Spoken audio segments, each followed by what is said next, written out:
ಶ್ರೀ ಪರಮಾತ್ಮನೇ ನಮಃ. ಶ್ರೀಮದ್ಭಗವದ್ಗೀತಾ ಅಥ ಏಕಾದಶೋऽಧ್ಯಾಯಃ. ವಿಶ್ವರೂಪದರ್ಶನಯೋಗಃ. ಶ್ರೀಭಗವಾನುವಾಚ ಸುದುರ್ದರ್ಶಮಿದಂ ರೂಪಂ ದೃಷ್ಟವಾನಸಿ ಯನ್ಮಮ ದೇವಾ ಅಪ್ಯಸ್ಯ ರೂಪಸ್ಯ ನಿತ್ಯಂ ದರ್ಶನಕಾಂಕ್ಷಿಣಃ.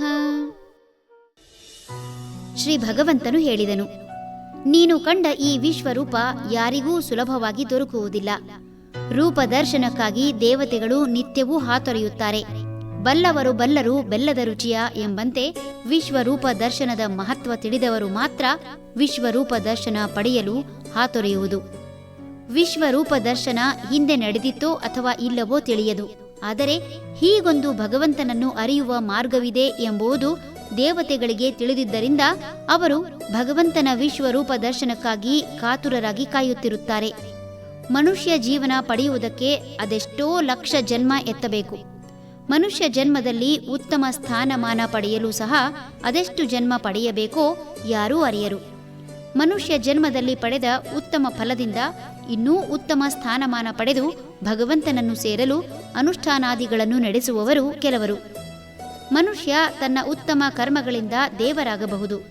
ದೇವಾನುದೇವತೆಗಳು ಸದಾ ಭಗವಂತನನ್ನು ತಿಳಿಯುವ ಹಂಬಲದಿಂದ ಸಾಕಷ್ಟು ಮಾರ್ಗಗಳನ್ನು ಅನುಸರಿಸುವುದು ಸಹಜ. ಕಠಿಣ ವ್ರತಾದಿಗಳನ್ನು ಮಾಡುವವರಿಗಾಗಲಿ ಅಥವಾ ದೇವತೆಗಳಿಗಾಗಲಿ ದೊರಕದ ಅದೃಷ್ಟ ಅರ್ಜುನನದಾಗಿದೆ ಎಂಬುದನ್ನು ಹೇಳುತ್ತಿದ್ದಾನೆ. ತಮ್ಮಲ್ಲಿರುವ ವಿಶೇಷತೆಗಳನ್ನು ಹಂಚಿಕೊಳ್ಳಲು ಯಾರೂ ಅಷ್ಟು ಸುಲಭವಾಗಿ ಇಷ್ಟಪಡಲಾರರು. ಒಮ್ಮೆ ಹಂಚಿಕೊಂಡರೂ ಒಬ್ಬಿಬ್ಬರಲ್ಲಿ ಮಾತ್ರ ಹಂಚಿಕೊಂಡು ಭಗವಂತ ಹೇಳಿದಂತೆ ಅದೆಷ್ಟೋ ಜನರು ನನ್ನ ಹಿಂದೆ ಬಿದ್ದಿದ್ದರೂ ನಿನಗೆ ಮಾತ್ರ ಹೇಳಿದ್ದೇನೆ ಎನ್ನುವುದು ಸ್ವಾಭಾವಿಕ. ವ್ಯಕ್ತಿಯ ಸಾಮರ್ಥ್ಯ, ವಿಷಯವನ್ನು ಅರ್ಥ ಮಾಡಿಕೊಳ್ಳುವ ಜ್ಞಾನ, ವಿಷಯದ ಗೌಪ್ಯತೆ ಹಾಗೂ ಗೌರವ ಕಾಪಾಡುವ ನಂಬಿಕೆ, ವಿಷಯ ತಿಳಿಸುವುದರಿಂದ ಆಗುವ ಬದಲಾವಣೆ ಮತ್ತು ಅದನ್ನು ಉಪಯೋಗಿಸಿ ಮಾಡಬಹುದಾದ ಚಮತ್ಕಾರ, ಇವುಗಳನ್ನೆಲ್ಲ ಅಳೆದು ಸುರಿದು ತಮ್ಮ ಜೀವಿತಾವಧಿಯಲ್ಲಿ ಹೆಚ್ಚು ಸಮಯ ತಮ್ಮ ಜೊತೆಗಿದ್ದ ನಂಬಿಕಸ್ಥರಲ್ಲಿ ಮಾತ್ರ ಹಂಚಿಕೊಳ್ಳುವುದು.